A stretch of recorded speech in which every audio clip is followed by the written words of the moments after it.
Hey everybody, welcome back to Forsake, and I'm going to try something a little different, I guess. And I just want to put this out there in the beginning that by no means am I a movie or video game reviewer in any way. I'm not as good as some of these other people like Found Flicks and stuff like that. But I was going to share my thoughts on the Quarry. Now this is the first game that I've actually set and completed in a long while. We did play on Twitch. If you guys want to go check out the Twitch, it's at, on Twitch at For Horror's Sake. That's us. I don't know what game we'll play next or when we'll play next. I'm not pushing it or anything. I'm just saying, hey, we're playing. If you want to come by and talk. I don't have a camera set up yet, but we are in the chat. Sunday, we played 8.5 hours of the Quarry. And we finished it Tuesday. Now, if you do your best to try to save everyone, it is about a 10-hour game. But it can be a lot shorter if accidents happen. Now this is made by the same people that made Until Dawn, so it is a choose your own adventure style video game. So this is the first time I've ever played a video game like this, where you mainly you sit and you watch cutscenes of a video game, and every once in a while you participate, as in quick time events, making decisions, and then there's maybe evidence gathering, and there will be a few little spoilers if you don't want to know. I would not watch the video.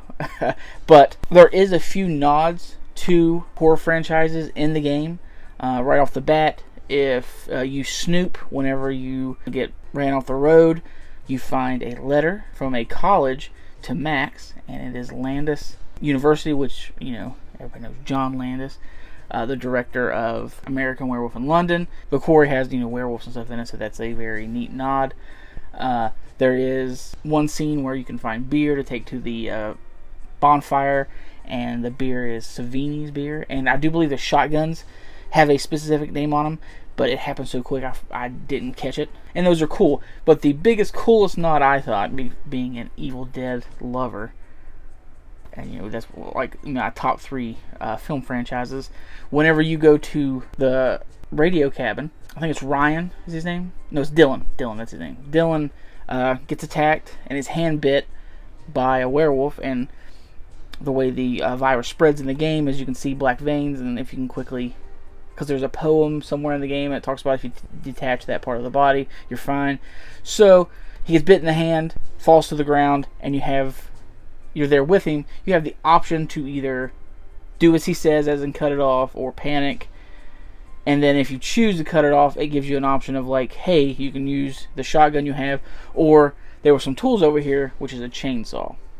And if you take the chainsaw route, which is very cool, you actually, they cut right through his hand, and on the blade it says Groovy Tool Company. Thought that was a very nice little nod, and it was fun. And of course, the reference meaning to, when Ash got his hand bit, and he cut off his hand with a chainsaw. So, all good. You can choose a single-player experience, 2-player experience, online 2-player. There's the couch co-op is on there, movie mode, and then after you finish the story, you have the option of rewind, where you can go through the chapters, try to play again, and if maybe someone dies and you didn't mean for it, you can option to rewind, and it rewinds that piece for you to do again.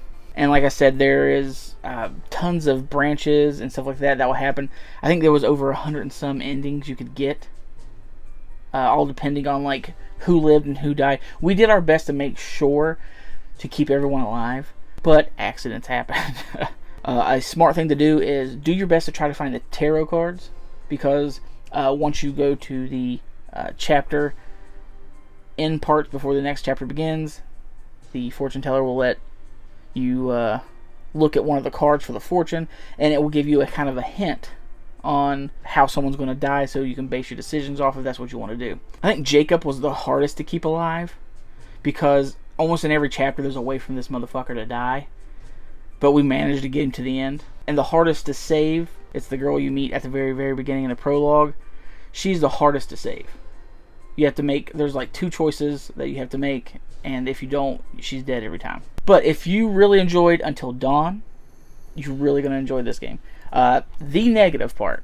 Now this is a fun game. It was like, we blew a whole day playing it, and then we had to finish it up because Chelsea had to work the next morning and stuff like that. So we had to finish it on Tuesday. So if you, like I said before, if you keep everyone alive, it's about a 10 hour. But if more people die, less stuff going on, so it could turn out to be like a 7 to 8 hour. They nail like decision making, quick time, things like that. But when it comes to anything other than that, the controls are bad. Everyone knows that's ever played a first person shooter. Knob over here is your move. Knob over here is your look. Well, whenever the cutscene happens for you to use the shotgun, this over here is for you to look, and the trigger's on the same side. So whenever it kicks in, it takes a minute for you to adjust to be able to do it, but things happen so quickly, it's hard to hit that every time. And some of the controls and the lighting was just bad. Like, there's a few parts where you're walking in almost pitch black and just like her, doing this and like trying to like control the light. It's fucking bad. I had to turn the brightness to 100 to be able to see in certain parts because of the lighting. Now, I was playing on an Xbox One. I'm not playing on like the best of, the top of the line, but it's still good. So there's no reason for there's some bad controls. But luckily, it's very few and far between when you have to use those controls. Like, as in walking around during the day, picking up evidence and clues, not bad.